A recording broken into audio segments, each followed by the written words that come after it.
Previously, Hunter Cha defeated the Black Knight. She then asked Jinwoo, "You said you'd summon your strongest, didn't you?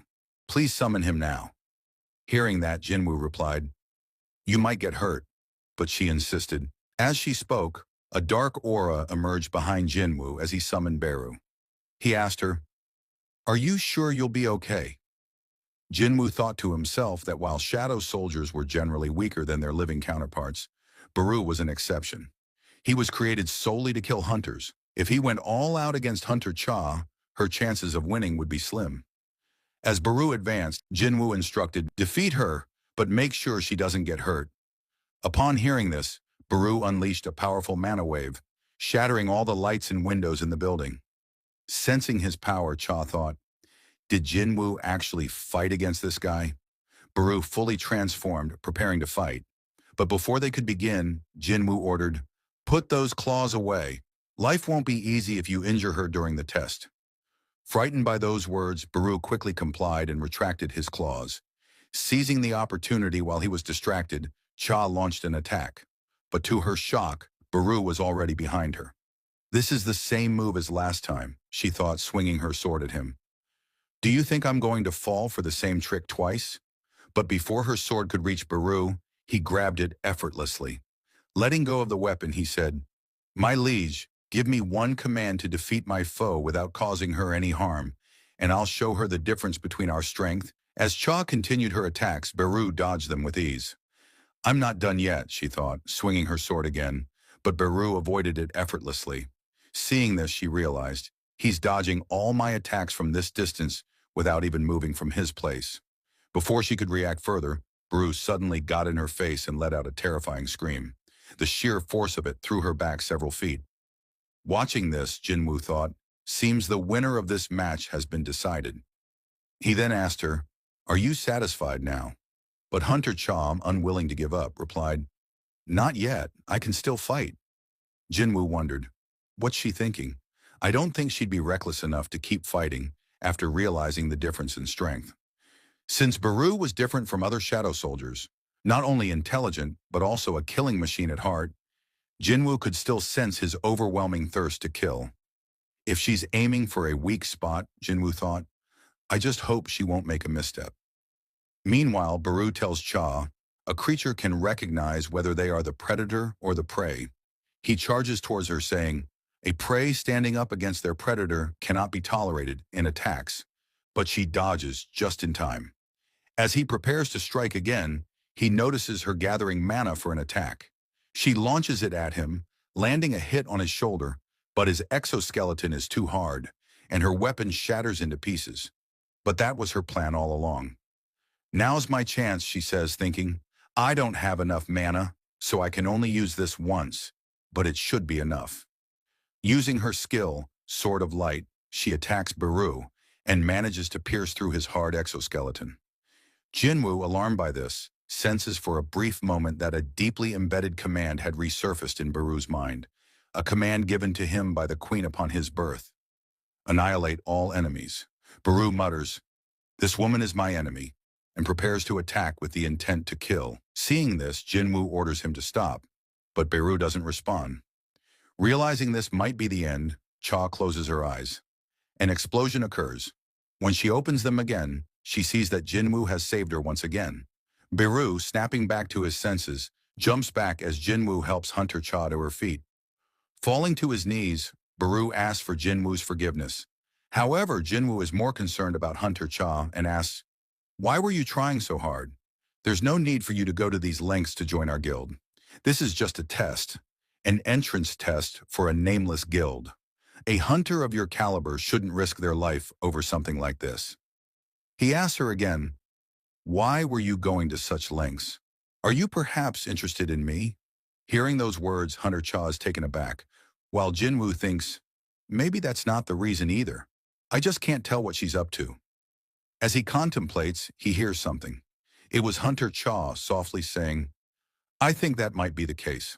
The scene shifts to America, where Michael Connor and Mrs. Sellner are meeting with David Brennan, the director of the Federal Bureau of Hunters.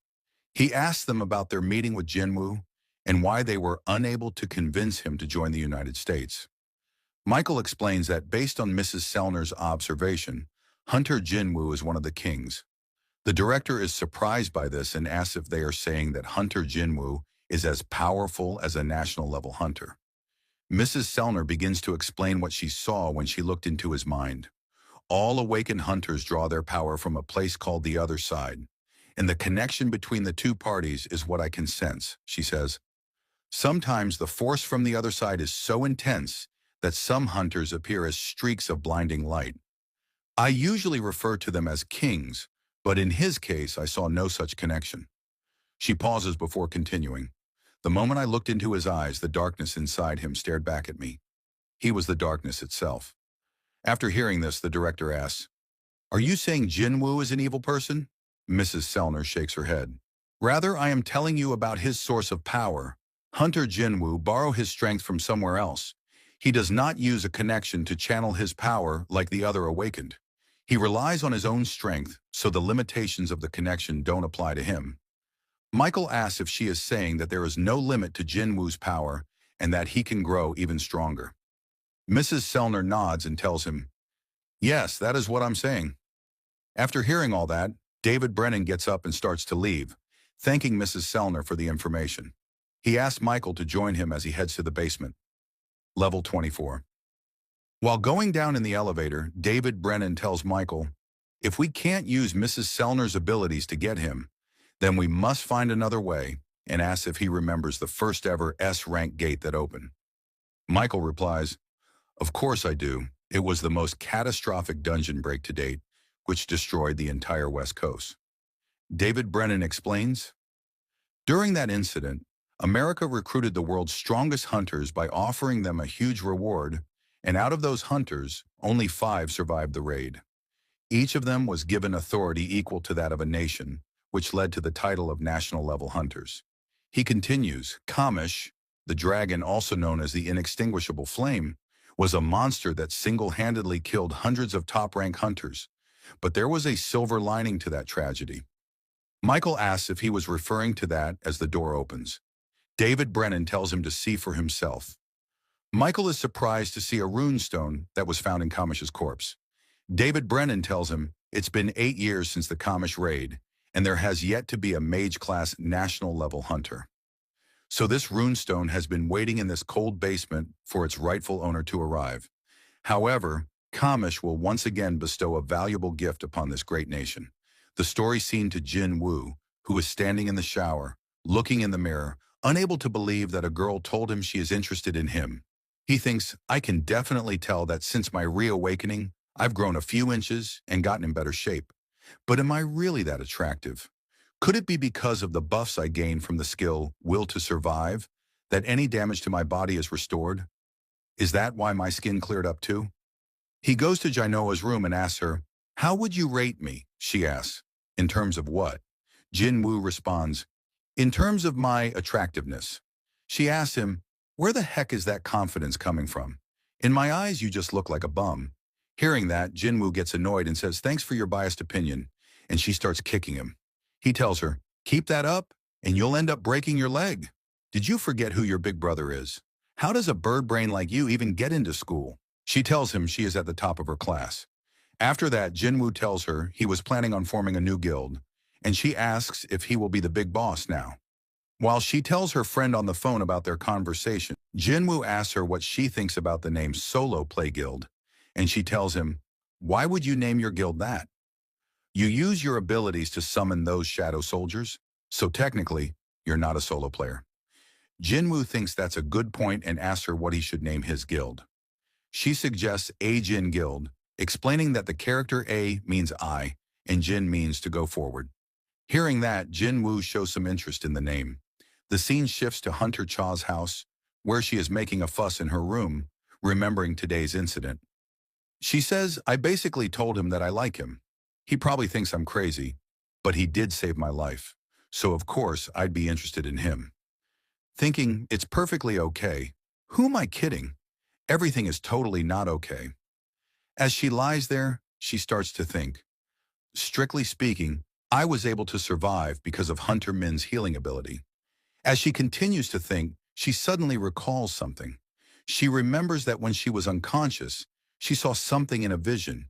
As she remembers, a hand grabbed her while she was drifting away. The person asked her, "Please tell him." And as she looked back, it was Hunter Min who was asking her to tell him that he must be careful. Tell Hunter Jin Woo that he must be careful of the power that lies within him. Remembering that, she springs back up, saying, "I remember now." Fast forward to the next day, we see Jung Yun-tae tells Park Jing-soo that yesterday a gate appeared in their territory, but it will be difficult to get a raid permit for it. According to the Hunters Association, the gate's rank is quite high. Park Jing-soo asks if it is an S-rank gate. Jung Yun-tae replies no, but they say it's near to being one.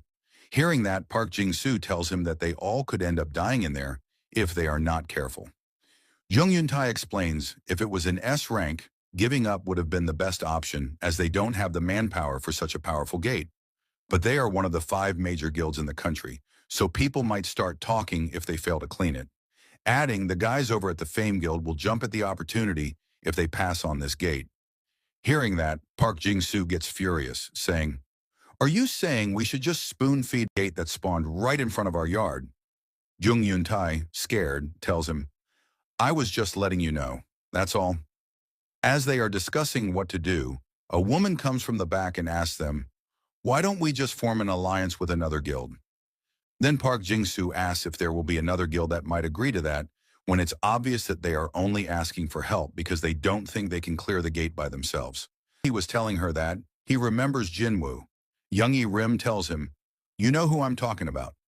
Park Jing-soo thinks creating an alliance might give them a bad name, but the public might acknowledge them more if they join forces with Hunter Jinwoo and ask what Hunter Jinwoo is up to these days.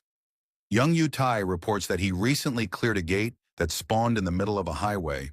But besides that, he's been keeping a low profile and asked Park Jing-soo if he wants him to get his contact info. But Park Jing-soo stops him by saying it wouldn't be right to handle such an important matter over the phone and tells them, "Let's go pay him a visit." The story shifts to Jinwoo, who is talking with Jinho about the name of their guild. He suggests the name A-Jin. Hearing that, Jinho agrees with him that this is the perfect name, while thinking anything is better than Solo Play Guild.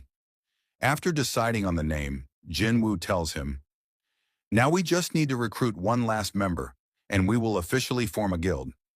Jinho asks him what happened with Hunter Cha. Jinwoo tells him, "I don't think it'll work out with Hunter Cha. She's not exactly who I've been looking for." Jinho, after hearing that, is shocked, thinking, she is an S-rank hunter with an excellent record of dungeon raids. On top of that, she is beautiful as well. No matter how you look at it, she's pretty much perfect. He asks Jinwoo what kind of person he is looking for anyway. He tells Jinho that someone with a hunter's license is not interested much in their guild activities, but it should be someone he can trust. Hearing that, Jinho tells him, "I think I have a couple of people in mind that can fulfill your requirements." As they are discussing, they hear a knock on the door. Jinwoo goes to answer, thinking, "Don't tell me it's Hunter Cha again." As he looks, he sees Park Young-soo along with Young Yerim and Young Yun-tae, who introduces himself as the guild master of the Night Guild. Seeing them at their door, Jinwoo and Jinho wonder why they came to their guild office. After the introductions, they sit down, and Park Young-soo starts to explain the situation to Jinwoo. He shows him a video of the gate that recently appeared in Korea. He tells Jinwoo that this gate is huge in size and was giving out a massive amount of magic energy. Jinwoo asks if it was an S-rank gate. Park Young-soo tells him no, but it is close to being an S-rank, adding, "This is the largest gate to ever appear in Busan." Hearing the location of the gate, Jinwoo started to wonder if he should meet with Miss Jae-hee like the old times and have her treat him to sashimi. Meanwhile, Park Young-soo was telling him the reason for his visit was because the association doesn't want to issue the raid permit to their guild, as their guild lacks an S-rank hunter, and asked Jinwoo to join them in this raid so they can acquire this gate. Jung Yun-tae, in the back, was thinking if she should ask for Jinwoo's autograph. Park Young-soo proposes the deal to Jinwoo, saying usually when an S-rank hunter participates in a raid, he takes 10% of the share, but he is willing to give him 20% of the profits for this dungeon. Jinwoo, hearing that, tells him to make it 50-50, adding, "I will cooperate if you are willing to ally with my guild and not just with me as an individual, telling them he just happened to establish a guild under the name of Jin Guild. Park Young-soo tells him, in that case, let's do it 40 to 60. Jinwoo tells him he wasn't trying to bargain with the Night Guild, as he was not the one who needed help. Hearing that, Park Young-soo thinks, I thought things would work out just fine because he's still young and looks friendly, but I see now that he is no pushover, and agrees on the condition that Jinwoo will take care of the boss. After the discussion, Park Young-soo tells Jinwoo that the gate appeared a couple of days ago, so they need to start the raid tomorrow at the latest, and asks Jinwoo to come with him. But Jinwoo tells him, no, I will see you guys tomorrow. I have some errands to check on, saying, I won't make you guys wait. While talking, Jinwoo receives a call and wonders who it is. He excuses himself, saying he'll be back after attending this call. He answers the phone, and it is his mother. He asks her if she bought a new phone and if she was calling at the wrong time. Jinwoo tells her it's nothing like that and tells her, let's have dinner together tonight. Fast forward to the next day, we see a huge crowd next to the gate in Busan. These were all hunters from the Knights Guild who were preparing to participate in the raid. Park Young-soo, already in his armor, was looking at his phone thinking, we should have made him come with us yesterday, and wondered if he was going to be late. Looking at the time, he said, we will be leaving in 5 minutes. Meanwhile, Jinwoo was getting ready to head to the location. Looking at the weather, he wondered if Gina brought an umbrella with her, and using his shadow exchange, he teleports to the location. The scene shifts to Gina's school, where some students are walking in the hallway, discussing the art teacher who was making them do all the work that he was supposed to do himself. After arriving in a classroom, they notice it was all dusty, as the place had been closed for a while and no one had cleaned it. In a corner, one of the students notices something. He sees a gate and tells his friends about it. He approaches it, saying, what are you scared of? The gate is secure when it is closed like this, and only the hunters can enter or come out of it. He says it will take about a week for the gate to open. Hearing that, one of the boys tells them that the place had been neglected for the whole semester. As they were talking, they failed to notice that cracks had started to form on the gate seal. All of a sudden, a hand comes out of it, grabbing the head of the boy standing next to the gate. He starts to struggle, trying to free himself. He looks at his friends, asking for help, but it was too late as the creature crushes his skull right in front of his friends. The students see a monsters coming out of the gate. The hunters were greatly excited by the smell of flesh and blood, but these two were just scouts, so they suppressed their instincts and prioritized their mission. One of the creatures senses humans in the building.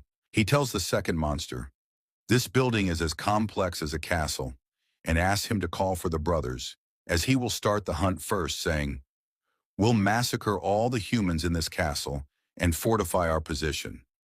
Then we start hunting for real. As he gets out of the room, he sees some students in front of him. Before they could notice the beast, it was already upon them. The scene shifts back to Jinwoo, who had arrived at the location. Looking at the gate, he comments, it's bigger in person. He looks at the team and notices the mining team and the collection team, along with 13 A-rank hunters and 20 B-rank hunters. Looking at all of them, Jinwoo thinks, they have this many A-rank hunters, as expected of the guild with the most A-ranks. As he was thinking, he gets swarmed by the hunters that were about to participate in the raid with him. They start to ask him questions about his abilities and if he was taking the lead in today's raid.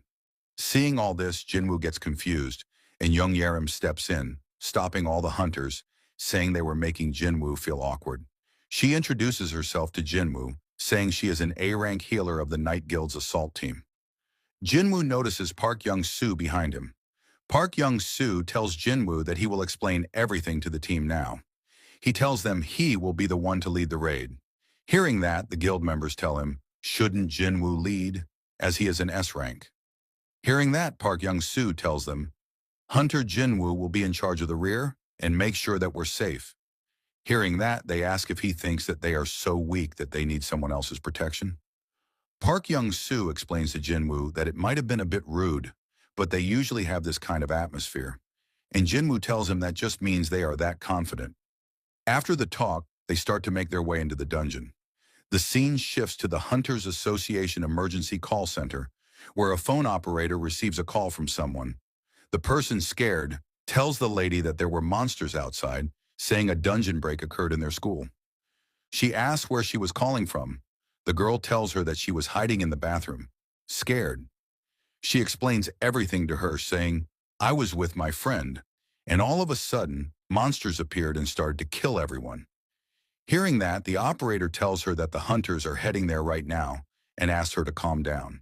She asks if she knows what kind of monsters they were. The girl tells her she saw them on TV and describes them as having green skin. Hearing that, the operator is terrified. She tells the girl to run away from there, as those things are orcs, and they can smell their prey from a distance. But it was too late, as an orc found her, and the operator was horrified as she heard the screams of the girl who was asking for help. Meanwhile, in the school, the students were running out of the building as the orcs took out the ones trapped inside. The orcs start to discuss how they lost half of their prey, as the second one tells them it was okay, as there are still many left. They say that they managed to block the escape path, and now will go up another floor and take out all of the remaining humans. Meanwhile, the students had barricaded themselves using tables and chairs and trapped themselves inside a classroom.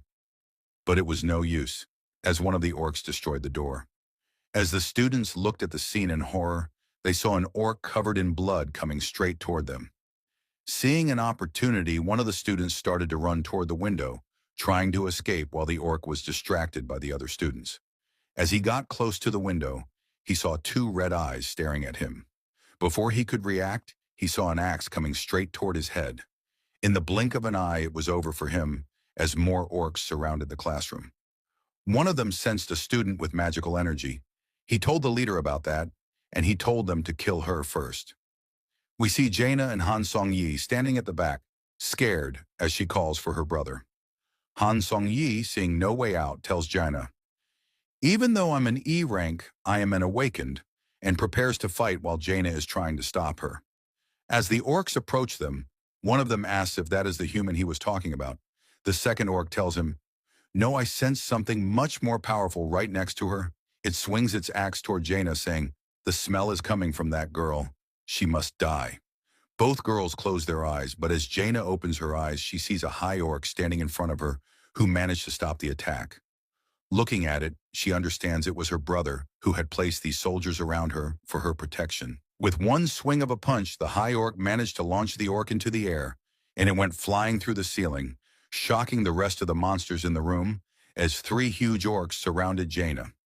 The scene shifts back to Jinwoo and the Knights Guild, who had entered the dungeon.